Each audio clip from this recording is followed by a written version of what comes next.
আমার ভাষা নিয়ে অনেক আনন্দ লাগছে। এই প্রত্যাশাটা 10 বছর অনেক কষ্ট করে পড়েছি এবং ফলাফল পাওয়ার পর আমরা অনেক খুশি। জি, আমার মাকে আমি একটা ভালো উপহার দিতে পেরেছি, আমার মা বাবাকে অনেক খুশি করতে পেরেছি, এটাই আমার বড় প্রাপ্তি। জীবনের লক্ষ্য আমি বড় হয়ে বুয়েট করতে চাই এবং বুয়েটে পড়ে অনেক বড় প্রকৌশলী হতে চাই। আমার নাম তাবাসসুম মাসিয়াত রোহা।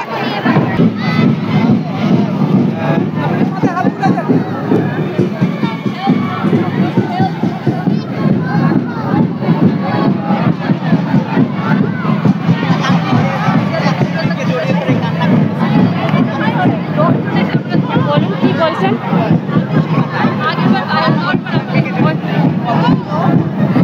অনেক খুশি হয়েছে, মেয়েকে অনেক সময় বকেছি পড়াশোনার জন্য, আর সৃষ্টিকর্তার কৃপায় ভালো রেজাল্ট করেছে, সেই জন্য ওর আর কষ্ট না থাকে মনে, তাই তো কেঁদেছে।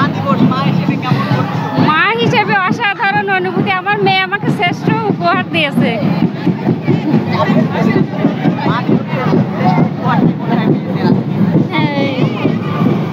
আমার নিজের জন্য অনেক ভালো লাগছে, মানে গর্বিত বোধ হচ্ছে যে আমি আমার মাকে একটা ভালো উপহার দিতে পেরেছি এবং আমি চাই এটা ধরে রাখতে সারা জীবন, যেন আমি ভালোভাবে পড়াশোনা করে একটা সুন্দর ভবিষ্যৎ তৈরি করতে পারি, আমার মা বাবার মুখ উজ্জ্বল করতে পারি, এটাই।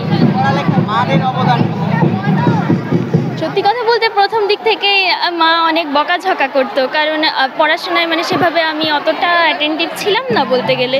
তাও রেজাল্ট মোটামুটি ভালো হতো, কিন্তু তারপরেও মা অনেক বকেছে রেজাল্ট যাতে আরও ভালো হয়, এই কারণে মা অনেক ইন্সপিরেশন দিয়েছে এবং এখন মনে হচ্ছে সেগুলো সব ওর ছিল। অনেক ভালো লাগছে এখন। আমার ইচ্ছা আমি এই রেজাল্টটা যেন ধরে রাখতে পারি, আরও ভালোভাবে পড়াশোনা করে যেন আমি একটা সুন্দর ভবিষ্যৎ তৈরি করতে পারি এবং আমার মা বাবার মুখ উজ্জ্বল করতে পারি, এটাই চাই আমি। অনন্যা মণ্ডল। বলার ভাষা নেই আমার কাছে, সবার জন্য আমরা দোয়া করছি যে প্রত্যেকটা বাচ্চা ভালো রেজাল্ট করুক, শুধু আমার না, কারণ আমরা সবাই অনেক কষ্ট করি, বাচ্চারা কষ্ট করে, টিচার আমাদের স্কুলের, তাদের অনেক পরিশ্রম আমাদের বাচ্চাদের পিছনে।